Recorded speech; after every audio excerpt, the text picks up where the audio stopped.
This will. conference Just give will me a minute. now be recorded.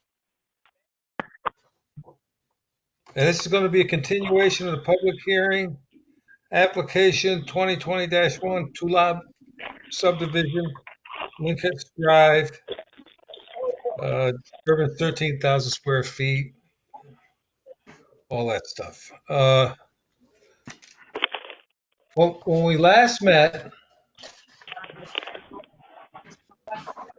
we wanted to pass this back to the town engineer for his review, which he did, and sent an email dated July 1st to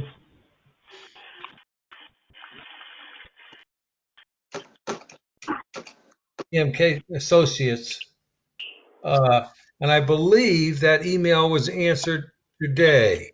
Is that correct, Kelly? Yes, it came through later last night, and town staff were able to review it today. So, is Mr. Casey here on this call?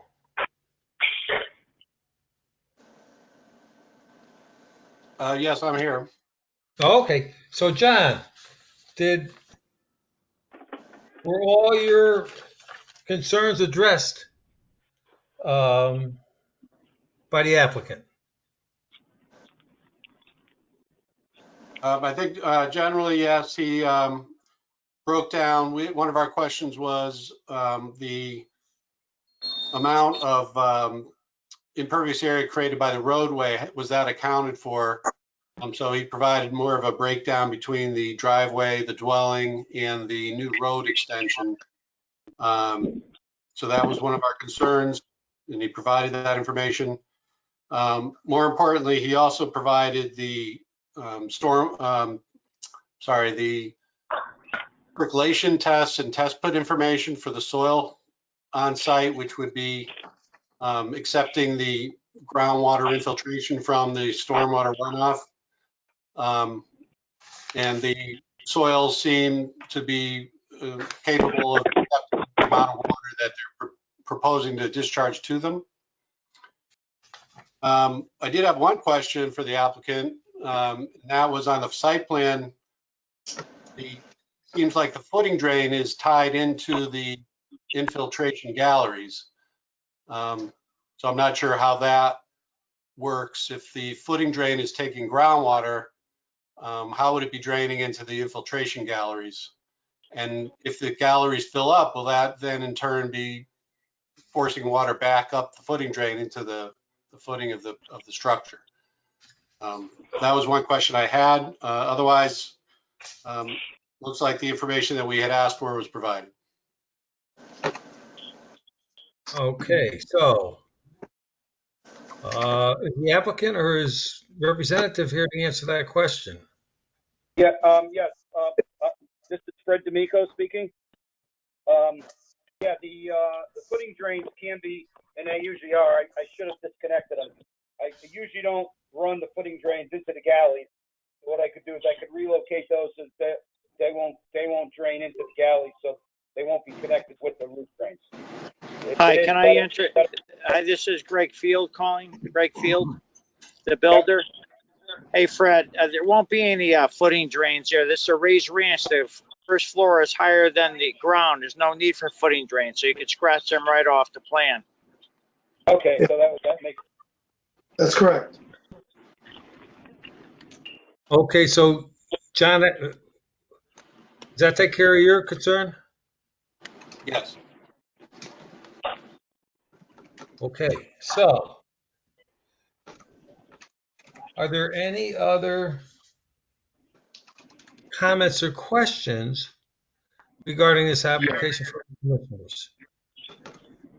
Yes, this is Jason Price, 146 Windcrest Drive. Yes, sir. All right, so I have a couple questions. The one that was just brought up is, are you guys all on the same page as to what's happening in terms of the builder, the applicant, I mean, it seems like we're having a discussion about some very things that should have been decided already. And there seems to be a disconnect. Things decided like what, sir? Jason? Well, I mean, we just had a conversation about footing drains, and we had one person answering in one way. It wasn't inputted correctly on the application, and then somebody cut him off to say, "Oh, we're not doing it in that manner." So I want to make sure that you guys you're telling me that you guys are all on the same accord, because it doesn't seem like that. And if we're about to make a big development, that does have me concerned. So that's my first question. Yeah, so, Everyone, please state your name before you start speaking for the record. Thank you. oh yes, hi, my name is William Vincenzi, the applicant. Yes, to answer your question, Mr. Price, basically what that was, that Mr. John Casey had pointed out, was just an error on the plan that would show both footing and leader drains. Normally, in the situation where you have a full basement, we would run footing drains and leader drains and tie them into an infiltrator or wherever there is a discharge outlet. However, as Mr. Greg Fields had pointed out, because we cannot do a basement on this property because of the situations of that we have, there is no basement. It's a raised ranch that Mr. Fields is going to be building, both of them, as a matter of fact. So because of that, there will be no need for a footing drain. Only the leader drains from the downspouts that come off of the gutters, catching all the roof water. So that's basically the reason why Mr. Fields had to correct, sort of answer the question that Mr. John Casey, the engineer, had presented. So it's not a matter of that we're not all on the same page. Yes, we are all on the same page. Basically, we're just clarifying the difference of why we don't need a footing drain in this particular application because of the type of houses that are being built. So with that, does that benefit the house that you're building, or does that benefit the surrounding or the abutters? And what happens when, as John Casey pointed out in the first part of his question, what happens when those basins are full? What happens to the water at that point? Well, Fred, can you Yeah, explain to when full, they're designed for, obviously they're after the design form is met. Again, this is Fred D'Amico answering. When the design storm is met or exceeded, then obviously it overflows back. It overflows back, and then there's an overflow that just goes out onto the ground. And that, All right, so they're always designed that way. Okay, so it goes back on the ground, and where does that ground? Now that it's back on the ground, where does it go? The water. Then it'll run. It'll perk in. It'll slowly go towards the wetlands because the wetlands are downhill. So it'll slow. In other words, if there's a 200-year storm where you're getting 6 inches, 7 inches of rain or something all at once, yeah, obviously the galleys are not going to hold the 200-year storm. So what will happen is after the design storm is reached, any overflow will back up and then overflow onto the ground and slowly go towards the wetlands, which is the standard procedure. Okay. Another question I have is, it seems like a lot of surveying and things of that nature has been done on that land. But has anybody reached out to any of the abutters and walked their backyards or walked their properties to see how it could possibly affect the neighbors? I myself have walked along.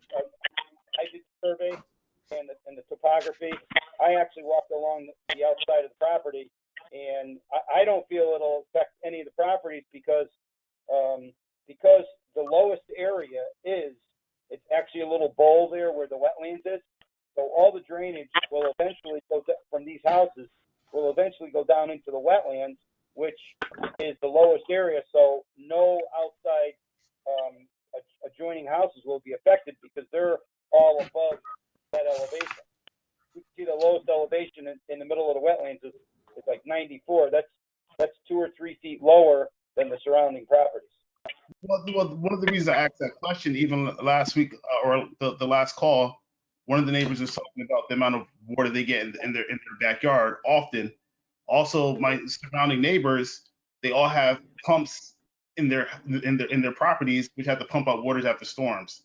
So I want to know about and how this will increase that is my concern. It should not increase it because we like I said, we do have detention for any increased runoff from the impervious areas, and everything else is just a natural flow. So we are not changing the flow of the existing conditions. The galleys are to ensure that the existing conditions are fixed. And, Yeah, I'm sorry. This is Bill Vincenzi speaking. Yes, and also one of the important things you have to remember too, Jason, is the reason why a lot of those neighbors are getting water in their basements after storms is because it's not coming from surface runoff that's running off from neighboring properties. Most likely, that's coming just from groundwater. A lot of that is coming from the groundwater that's coming up in its level, which is basically spreads out everywhere. So that's kind of irrelevant of whether there's 2 more houses there that are built on that street or not. You're still going to have a high water table. If you have a heavy rainstorm and your groundwater table's high, and they've got a problem with water seeping into their basement, they're going to have that problem regardless of whether we build on those lots or not. well, I mean, the thing is, when we talk about groundwater, if you build and take away and make more of a impervious surface, right? You're still taking. Doesn't that still contribute? Can that still contribute to water under the ground in the table? Right? You're saying that has no impact at all? You're right. You're right. It would normally, anytime you build something, it increases the impervious area, so you increase the runoff. And that's the whole point of designing detention, which these 2 houses both have. Detention mitigates any increase in runoff. So the calculations show that there is no increase in runoff. It's all detained by the galleys.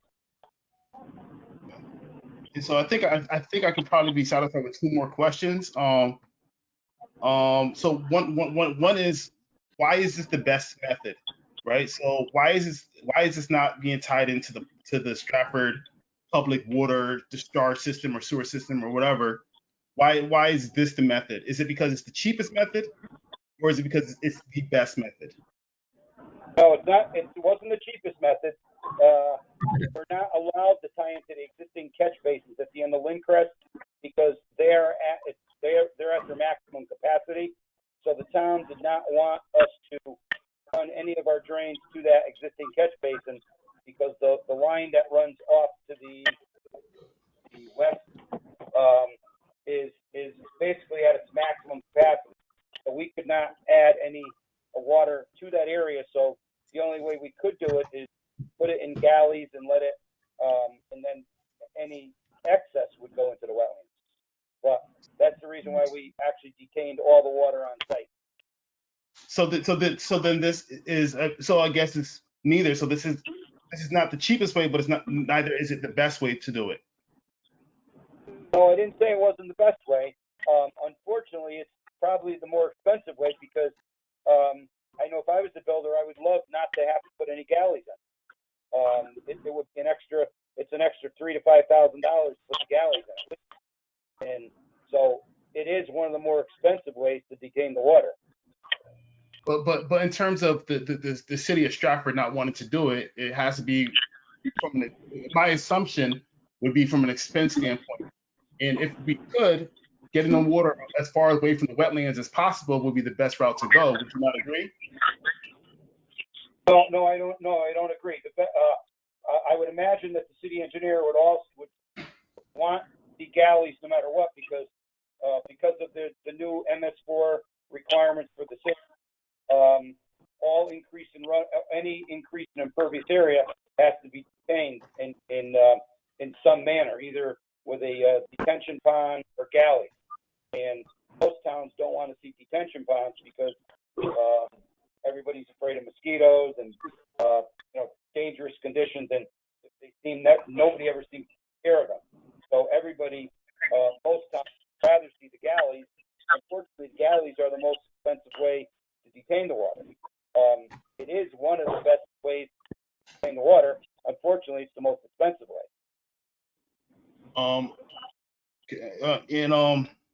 What? I'm not working. I'm not on the clock. I'm not working. No, And, but I will. and so, to my understanding, I've been here. Yeah, that's okay. Sorry. I didn't know what you meant. I'm sorry. Ed, All right. mute yourself. So it's to my understanding that this has previously failed a couple times in terms of developing that area. What makes it different now that we can come to a third or fourth time or whatever time it is, and things are different? Is it something different with the plan or what? Well, yes, for starters, I'm sorry, this is William Vincenzi speaking. Absolutely. For starters, Jason, we've come back with a much less, a much smaller scale development plan, whereas the last time my father and I proposed a subdivision for this property, which I know you weren't living there at the time. This is going back into 2002. We had proposed a 4-lot subdivision, 4 houses, and it was turned down, unfortunately. So the difference is now, instead of a 4-lot, we've simply made this a 2-lot proposed subdivision. So yes, the difference is it's a much less congested, it's and much smaller proposed project. Also, this is Fred D'Amico. Also, that 4-lot subdivision required extension of the road, which was extended almost into the wetlands, and it was a lot more intrusive into the wetlands and the environment. Yeah. Yes, that's correct. All right. And in I guess this is my last question is, a lot of guarantees were made in terms of what was going to be done with the species over there and redeveloping the land over the course of 5 years and making sure that we're replanting and this, that, the other. On the record, what guarantees is there that that's going to happen? I mean, as a developer, I know you want to build and you want to get out of here, and I'm still going to be here for 30 years because I have 30 years on my mortgage.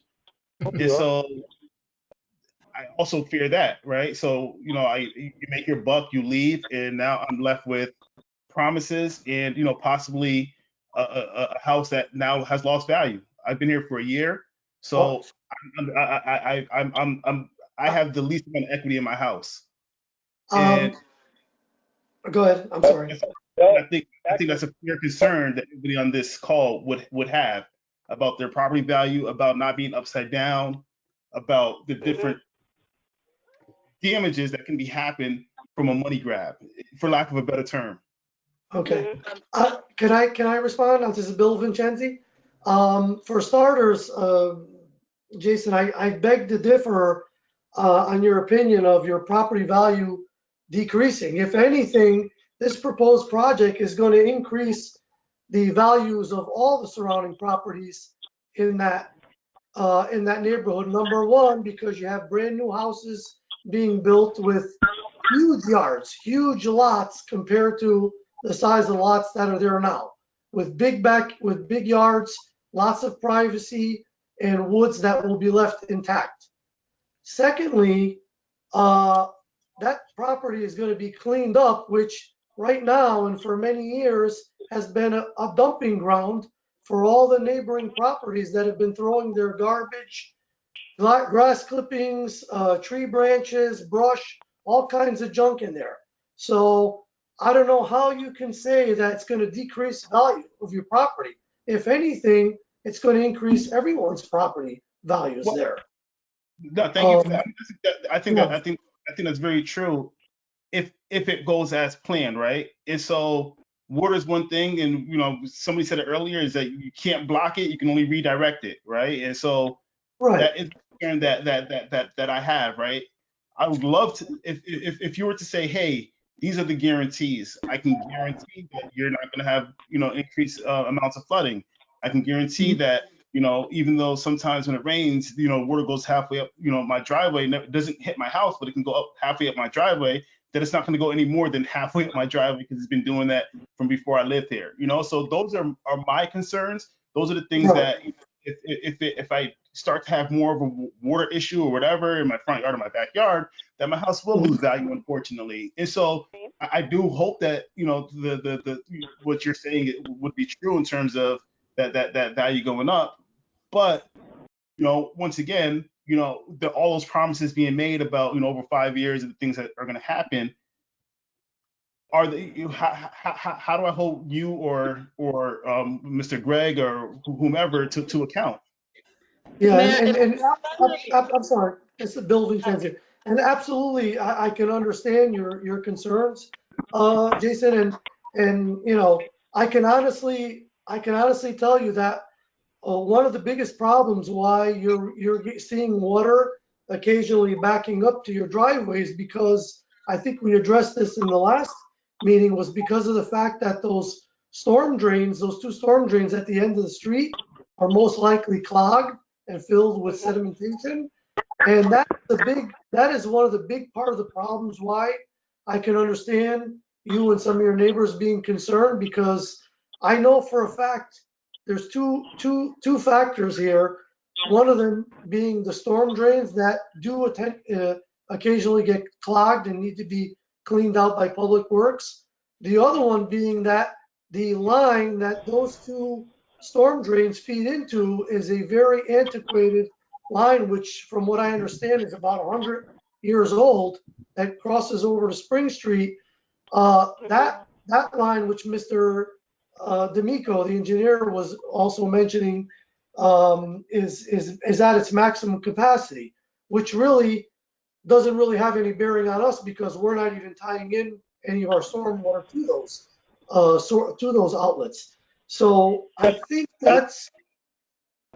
Go ahead. I'm sorry. Bill, Yeah. one other thing, so that to assure Jason, this is Fred D'Amico speaking again. Mhm.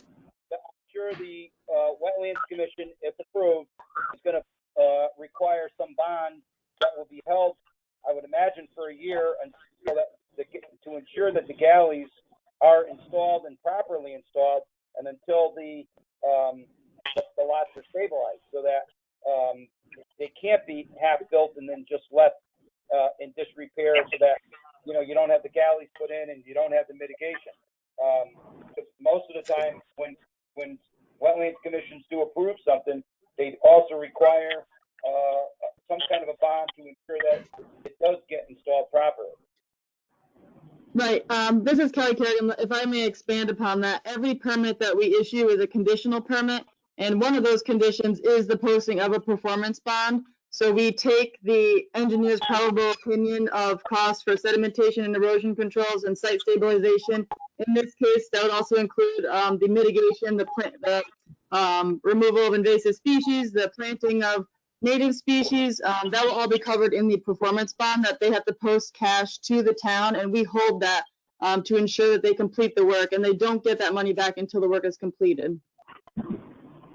And so in the plan, Excuse they me, said and that. they don't get that until the work is completed and inspected and accepted by the Okay. conservation administrator.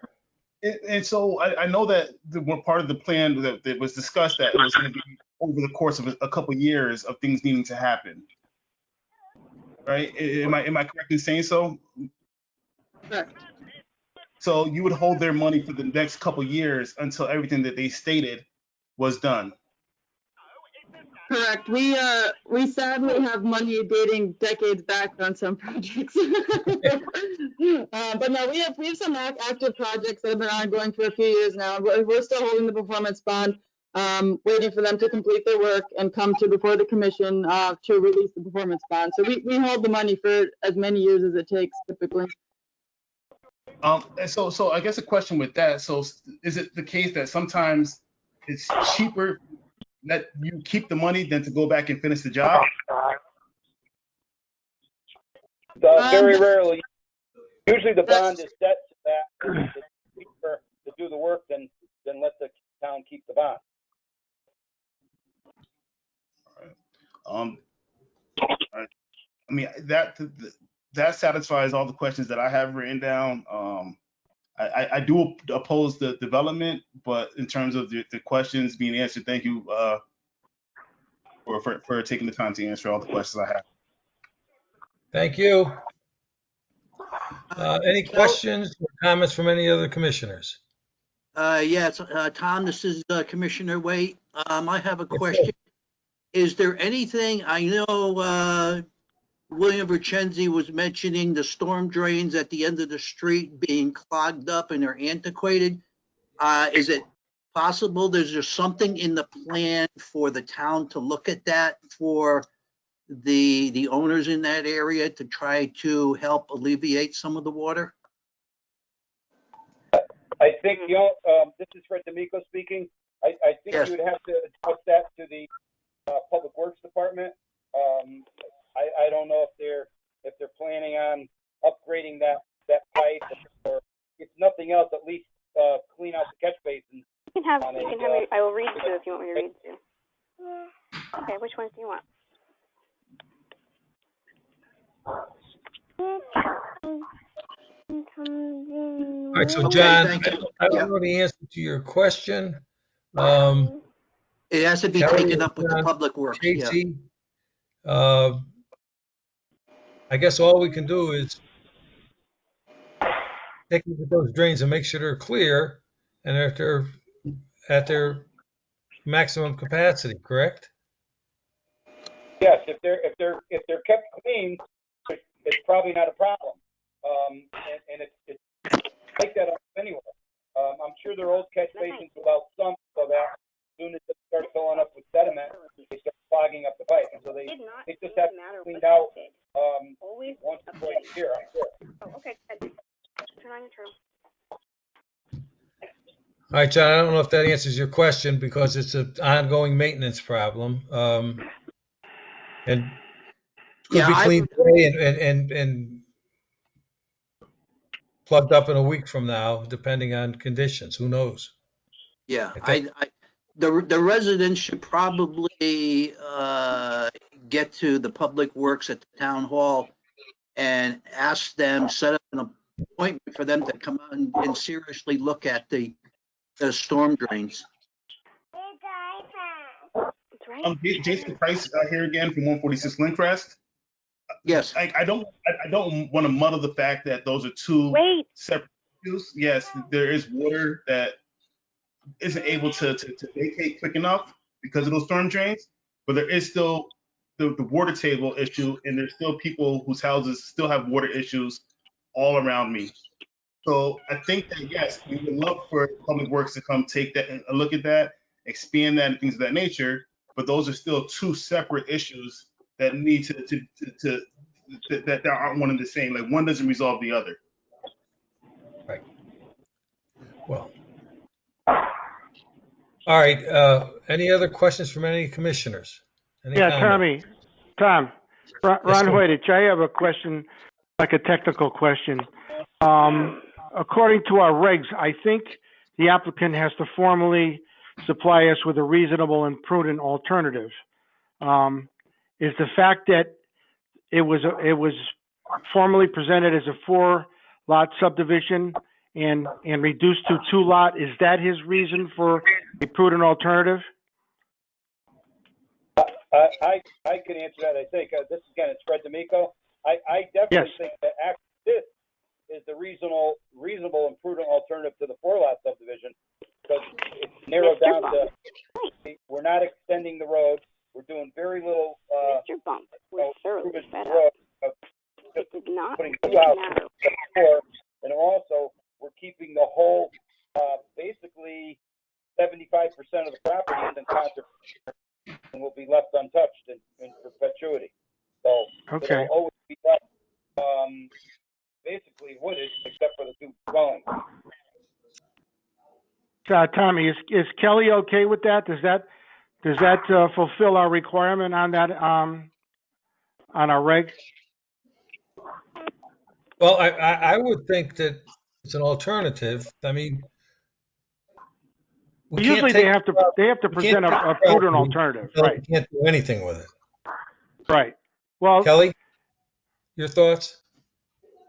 I'm generally in agreement with that. I mean, this is a significantly less development than a 4-lot subdivision with an extended roadway through a wetland. I mean, and they also, I don't believe in the last application they were providing for any sort of mitigation or wetland conservation easement area. So I'm comfortable with that. okay. Thank you. Thank you. Okay, anything else from any of the commissioners?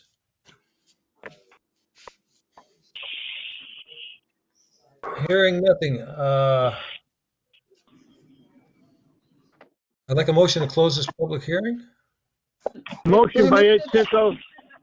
Can we make sure that all the public had a chance to talk? Are we all done? Well, Jason. excuse me, you're right. Anyone else want to say anything? Hearing nothing. A motion from Ed Cinto to close the public hearing. Do we have a second? I'll second the motion. All in favor? Aye. Aye. Aye. All right, we're going to close this public hearing. Thank you. Thank you, Now we're Commissioner. going to call to order our special meeting. And the first item on the agenda is approval of the June 18th, 2020 special meeting minutes. Has everyone had a chance to look at the minutes, and are there any comments, additions, deletions, changes, whatever?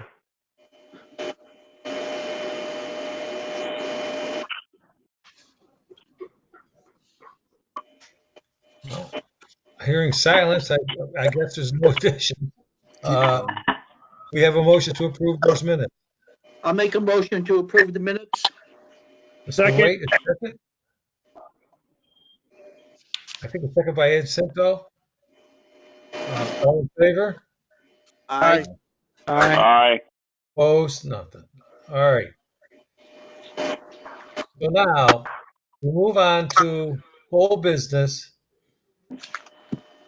The application 2020-1 Lincrest Drive that we just heard and closed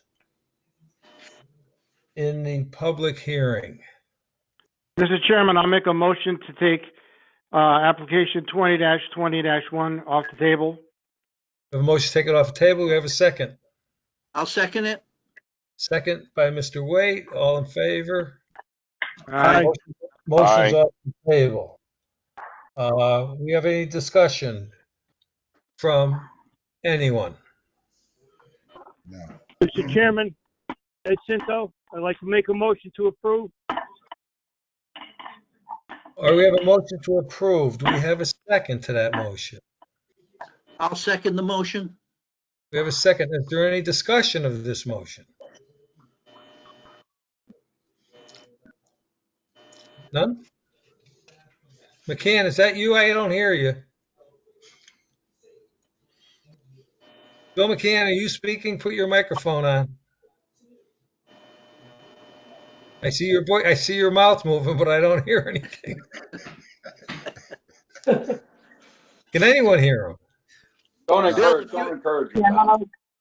No. Hey, Bill, if you agree, give us thumbs up. Bill, you could also type in the text box if you want to type something in the text box and we can read it.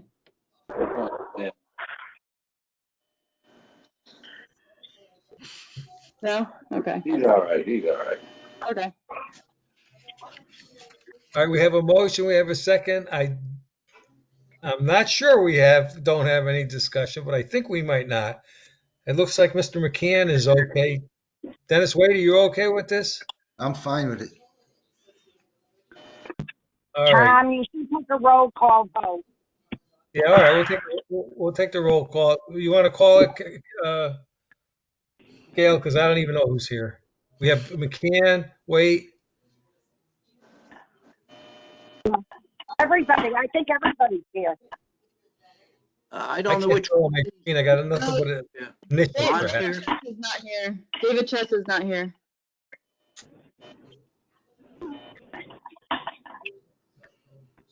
So on a roll call, we're gonna start with McCann. Yes or no? Yes. Dennis, Here. John, Here, yes. Ed Cinto. Yes. Who am I missing? Ron Hoydick, Dennis Blake. Ron Hoydick. Yes or no? yes, yes. Who else? I got a face with no name and no voice. Pete Basher, yes. Who's that? You have Dennis and Chris Blake. Chris Blake. Are you Here. good with this or not? I am not. You vote no. I vote no. Fine. So we have You have Dennis Blake. Dennis Here. is yes.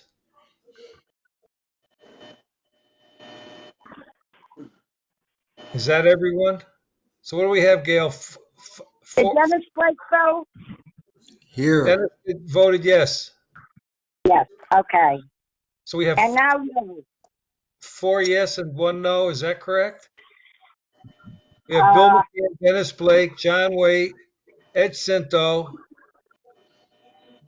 Yes. Yes. Only one no. Now it's your turn. What do we got now? How many? We have 1, 2, 3, 4, 5 yeses and 1 no. And now you have to vote. I don't have to, but I will. I'll vote yes too. Okay. All right. So this is approved and this can move on. Next item on the agenda is Hawley Lane. We need a motion to take this off the table. Mr. Chairman, I'll make a motion to take 2017-4 Holy Lane off the table.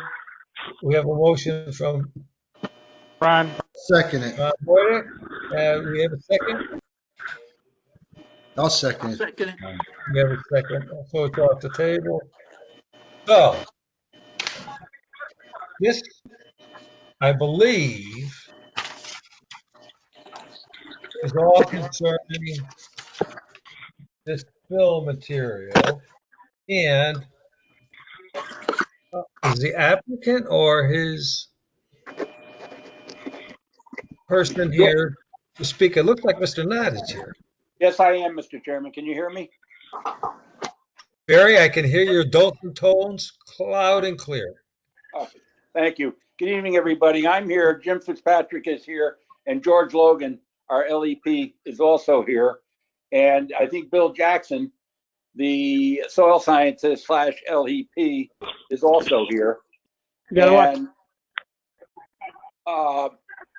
anyway, this is a carryover from the February meeting where we appeared in response to a cease and desist having to do with this material that is on the site of 577 Hawley Lane.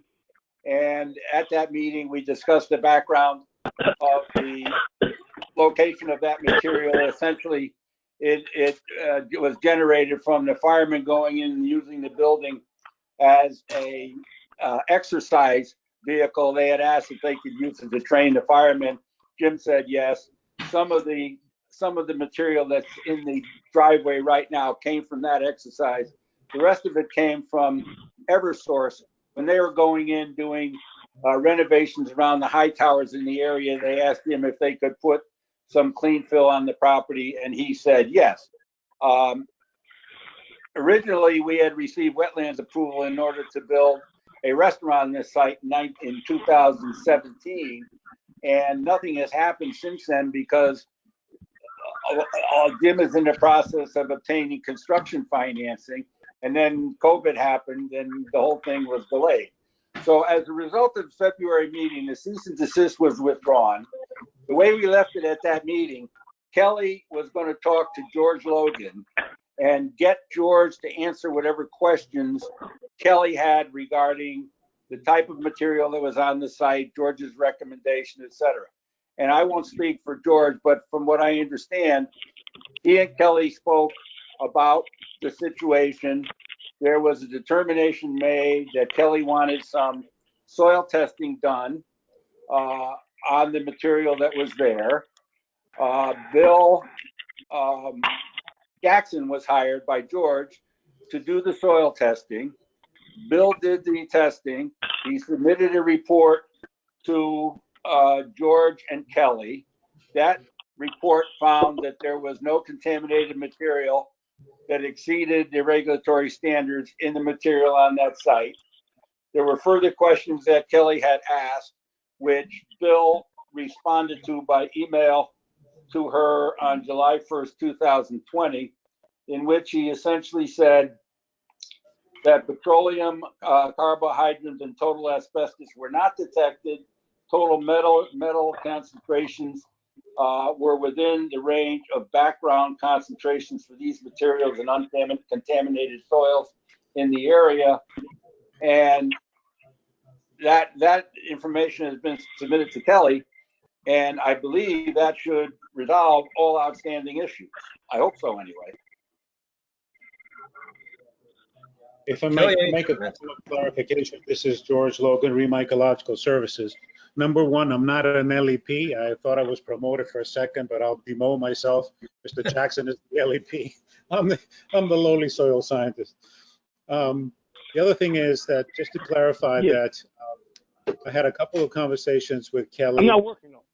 I made the recommendations for ETPH and also the heavy metal at first, and then in a subsequent discussion, Kelly asked if we could include asbestos, which we did, and that's then we tested for those parameters, and we got Bill involved.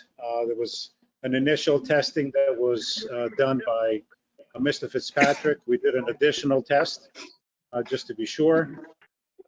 Used the same laboratory, and you have the report before you.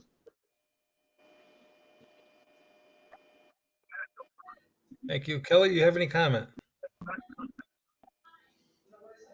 Yeah, overall, I'm satisfied with the analytical data that you folks have provided. I guess I would prefer if you could, during construction activities, just try and segregate some of the solid waste that may be left in that pile. I know there may be some building demolition debris that might be still commingled in the pile. If there is any of that material, I would ask that gets segregated and disposed of rather than used as backfill. I was having difficulty understanding what you just said, Kelly. Could you talk a little slower, maybe? Oh, sorry about that. So overall, I am satisfied with the sampling that was conducted. I looked at lab results, everything looked good. The only concern that I have moving forward is it was noted in the report that there was some building demolition debris, like such as tile and things of that nature.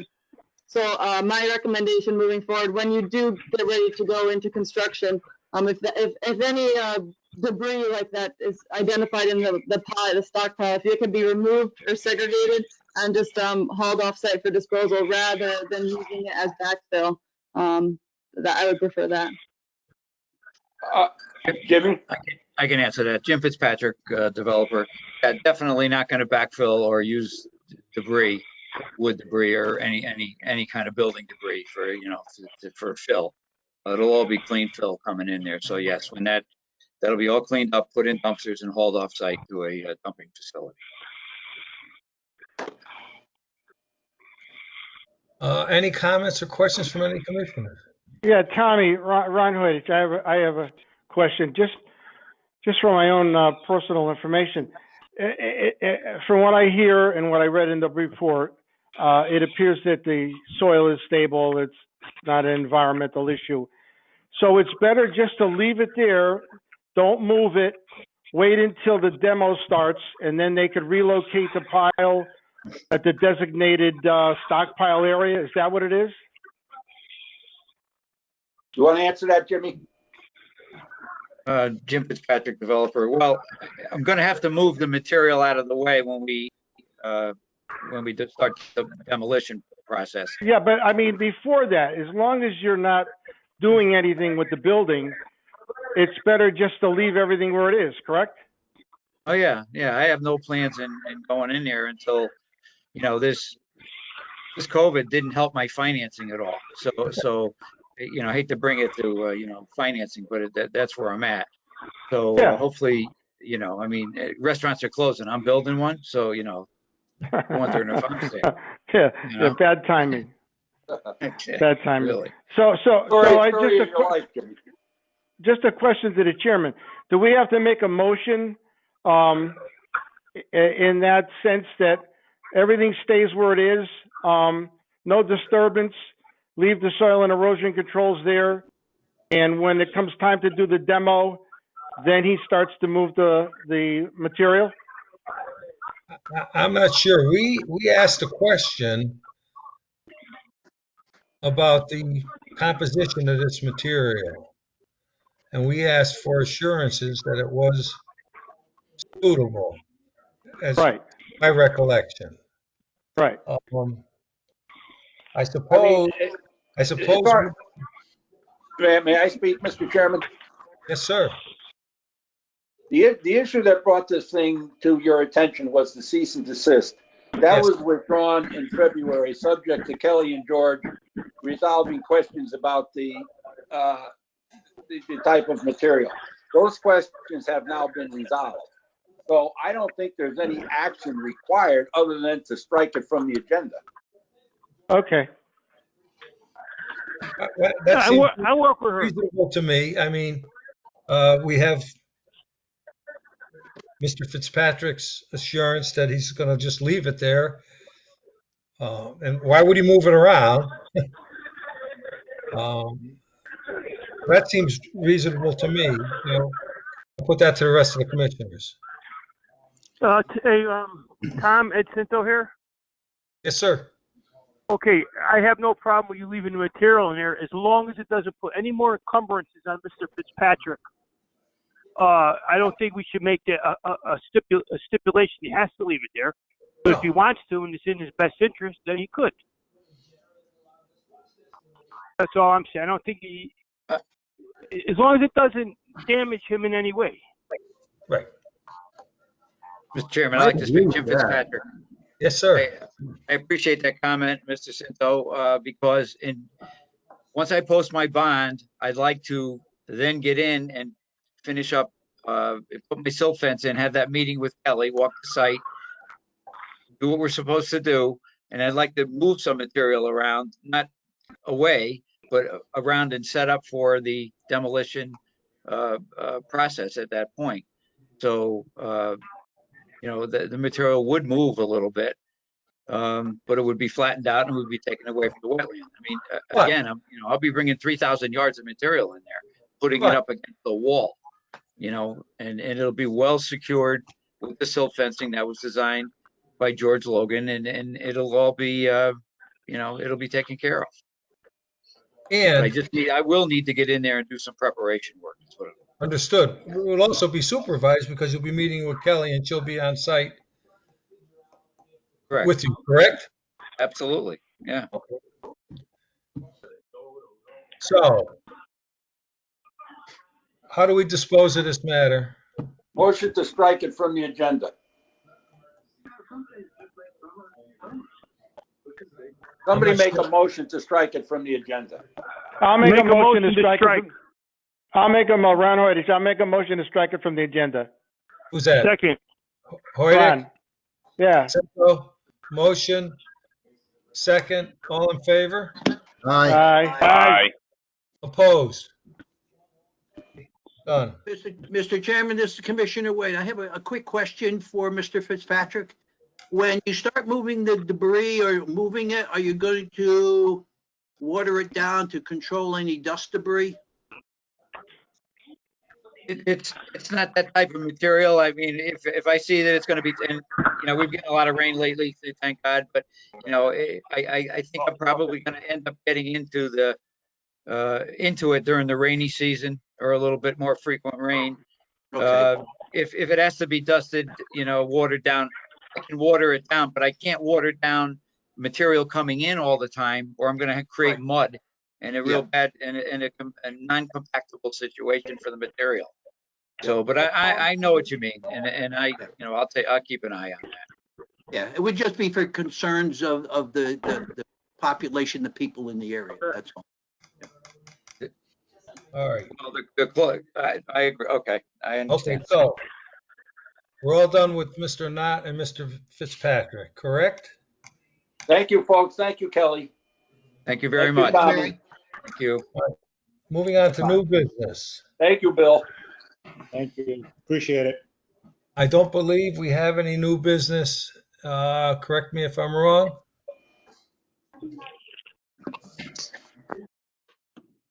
Staff report, Kelly?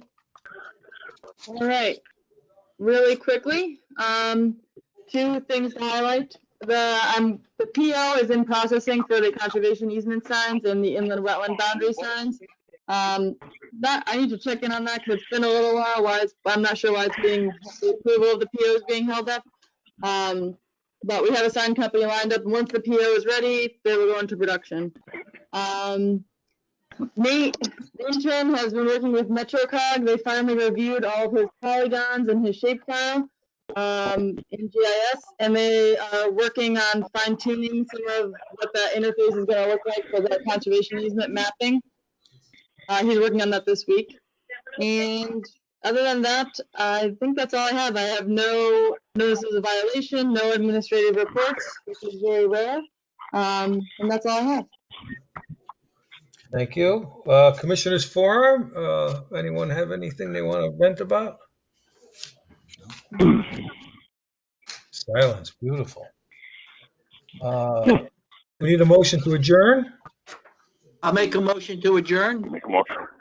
You have a second? Second. A second. Cinto, all in favor? Aye. Thank you. Motion, meeting Thank you, guys. adjourned. And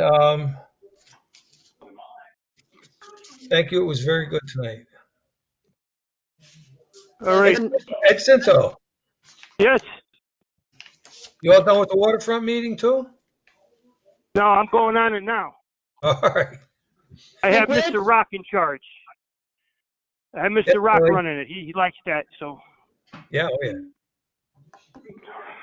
I just wanted to let you All right. all know, I think we'll be canceling for next week due to lack of agenda. But I'll send out an email. That's fine with me. Okay. All right. Any of you guys want to have a Okay, meeting to talk about nothing? Not me. No, Tommy, I'm done. McCann, can you speak at all? Are you muted? Is